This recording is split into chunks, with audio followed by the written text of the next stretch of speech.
Oh, hello there, my non-American. I see that the greatest World Cup in our lifetime is sadly over. That's a long ways away until Champions League starts heating up. So if you want to feel that hot and sexy tinglies of a blessed tournament, then you might have to resort to watching a little football Americano.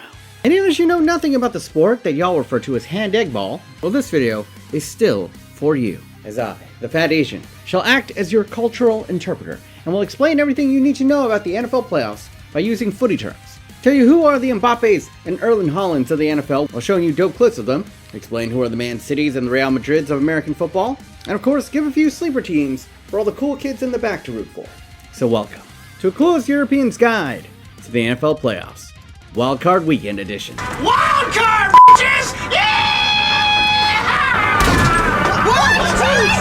Now, for those who are new to the channel and have just absolutely zero clue about any of the rules of American football, I'll link up to a video here where I break it down for y'all. But honestly, all you're really looking for is can the team on offense move the ball to the imaginary yellow line within 4 attempts. And everything else will probably be explained to you 3 times over in slow-mo with the amount of replays you get in between every play. So with that all out of the way, the NFL playoffs are here. The battle for the Super Bowl is underway. If this was the World Cup, consider the regular season of the NFL the group stages, and the playoffs are the knockout rounds. Because from here on out, it's one game, winner moves on, loser goes home. So my advice, don't get attached to any one team yet, because by the end of this weekend, one of these favorites is going to pull in England.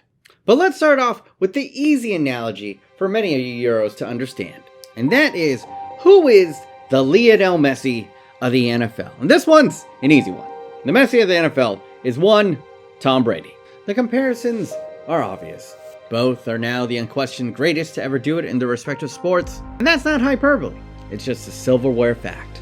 Both are in the twilights of their careers. Both were doubted early on in their careers because of their lack of size and strength.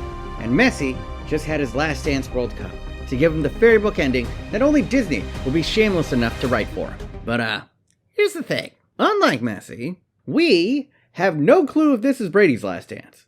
Because Tommy Champ is the boy who has cried last dance one too many goddamn times. For the final 5 years he was in New England, we thought each one of those seasons was a supposed last dance, only for him to keep on coming back. And then they finally got sick of him, so they ended up trading him over to Tampa Bay, where he won yet another Super Bowl, and that was supposed to be his last dance, but then he ended up coming back again last year, and he honestly wasn't all that great last year, so he finally retired.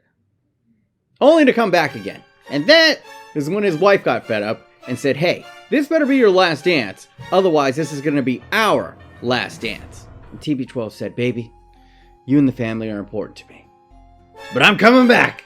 You gotta remember that this is a man who came back from 28-3 in the Super Bowl, the greatest comeback in Super Bowl history. You don't think he can come back from losing Gisele Bündchen? Bro, he's already moved on.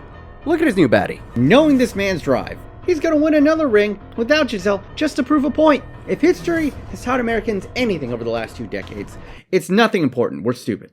So much so that the only thing we can agree on these days is to never count Tom Brady out in the playoffs. But besides Tom Brady's homicidal quest to destroy his family, the other sides around Tampa aren't great. This team was essentially pity let in, with everyone else in the division having a losing record. The Bucks have been more injured than Chelsea at the moment, and their team chemistry has just been off this year. Tommy B does not seem happy in Florida. I'll be blunt. This team doesn't deserve to be here. Literally, if you put them in any other division of football, they wouldn't have made it. But somehow, through the grace of God, or Satan, Tom Brady is back in the playoffs again. And the team he's going up against this weekend are the Man United of the NFL. Let me introduce you to the Dallas Cowboys. What I mean by that is that much like Man United, they were great in the 90s, but ever since then, they've kind of been a laughingstock, only to now kind of be good again. And much like Man United fans, Cowboy fans are easily one of the most annoying fan bases in the sport. Which is why everyone should be rooting for Tom Brady this weekend. If only to go ahead and eliminate the Cowboys so that their fan base doesn't grow any louder. Nip it in the bud, Brady. Now, I actually don't know if Brady can do this because they have one of the best records in football for a reason. Their defense is Super Bowl worthy, featuring one of the best defensive players in the league.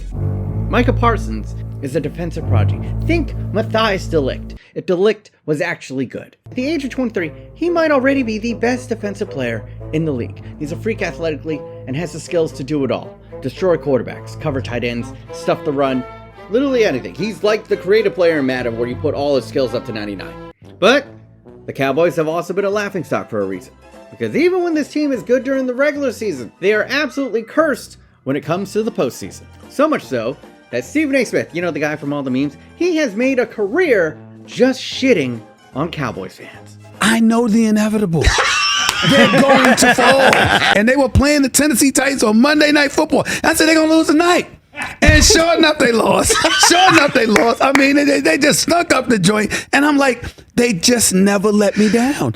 Somehow, some way, something will go wrong. You can book it. Just don't even worry about it. Just don't even worry about it. Well, what do you think they should do in the draft? 10th overall. Who cares? Who cares? He's not wrong.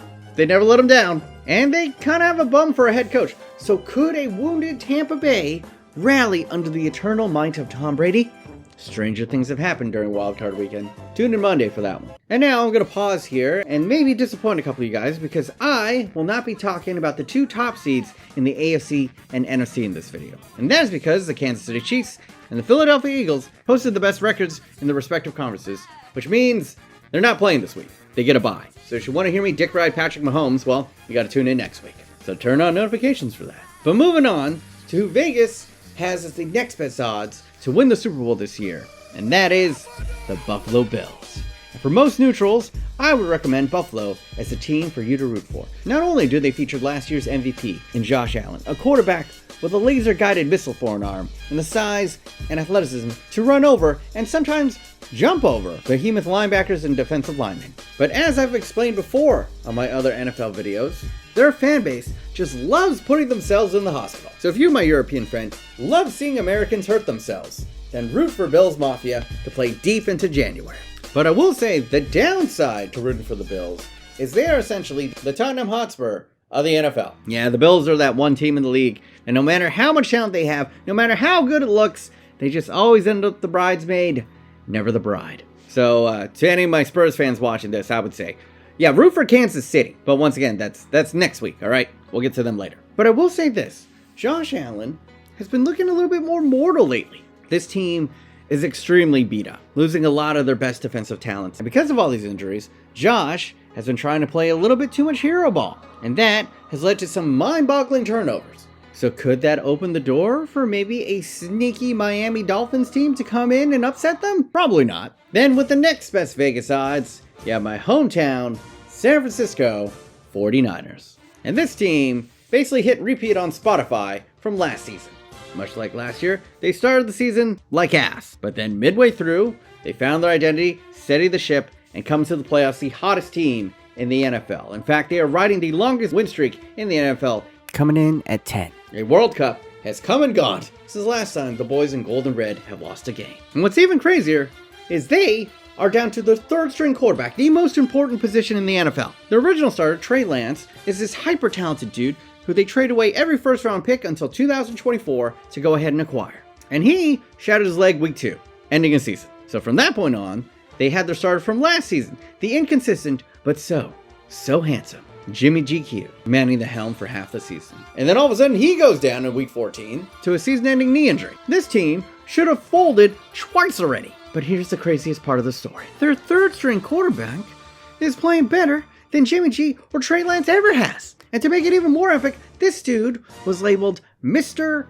Irrelevant in the NFL Draft. A dubious honor given to the final player selected in the NFL Draft because they rarely, if ever, make a career for themselves in the league. And honestly, it's a cruel label because it almost always comes true. But Big Cock Brock stared destiny in the face with that big blank stare of his and said, "Whatever, bro." Because you see this man's meter, it just oozes, "Chill, bro. Chill." And on the field, he's equally chill. He never seems rattled, even when getting leveled by 300-pound behemoths. Is he the next Tom Brady or Patrick Mahomes? No.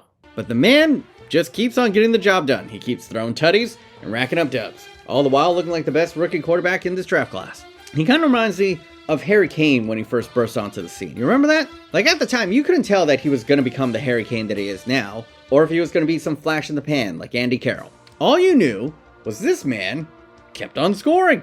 And that's Brock Purdy in a nutshell. And listen, the offense around him is so elite that all he needs to do is just execute, and they'll win. The 49ers are Man City levels loaded with talent. And I haven't even talked about their defense yet, which is actually the best in the league. They have the presumptuous defensive player of the year in Nick Bosa, who's having a historic season hunting down quarterbacks. This dude is so good that he is the only man allowed to be a Trump supporter in the hyper left-leaning San Francisco greater area and not get shit for it. Do you understand how impressive that is? It's honestly more impressive than a sack total. The simple fact of it is this might be the most complete team on both sides of the ball in the NFL. So it's no surprise that many have pegged them as their favorites to represent the NFC in the Super Bowl. But these past couple weeks, a few cracks in the armor have showed up. Their once impeccable defense has been a little bit leaky over the past couple weeks. And we gotta remember that Brock Purdy is still a rookie. How is he gonna handle the pressure of the playoffs? Especially on a team with Super Bowl expectations. Will Big Cock Brock shrivel under the bright lights? Or will the heat only help engorge his growing mystique? Well, we'll find out quickly, because they're the very first game of the NFL playoffs this year. Then, somewhat surprisingly, with the next best odds are the Cincinnati Bengals. Now, the Bengals made it to the Super Bowl last year, only to fall just so very, very short. And early on this season, it looked like they would be yet another victim of the Super Bowl hangover. A curse that typically befalls the loser of the Super Bowl the following season. And they did not begin the year well. But much like the 49ers, they rallied over the second half of the season and entered into the playoffs with the second longest win streak in the NFL, coming in at 9. And unlike the 49ers, there is no question about their quarterback. Joe Burrow is known as the Tiger King for a reason. He outdueled a murderer's row of elite quarterbacks last postseason, and he's somehow playing better than that this season. He has possibly the best 1-2 wide receiver combo in the league, and the moxie and confidence to take on God. When asked recently what he thinks the Bengals Super Bowl window is, he said, "The window is open as long as I'm playing." They, like San Francisco, are excellent on both sides of the ball, and it's a toss-up between which is the more complete team in the NFL right now. Nobody, absolutely nobody in the AFC wants to see this team in the playoffs, and don't be surprised if they make it back to the big dance again this year. And now, for my sleepers for all the cool kids in the back. And first up, I already talked about Tampa.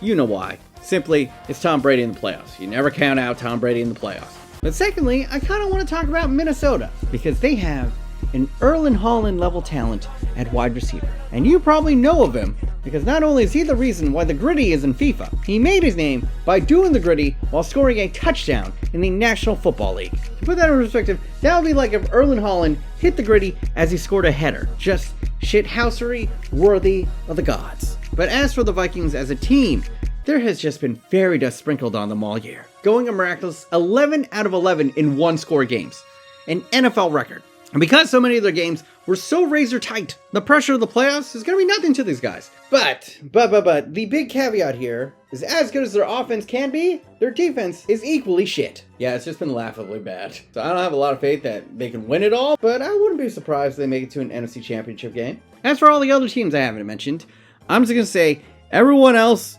is Morocco, bro. Until they upset someone, I'm not going to talk about them. Because I know one of these teams is going to make a run, because a rando always does, but I have no clue who.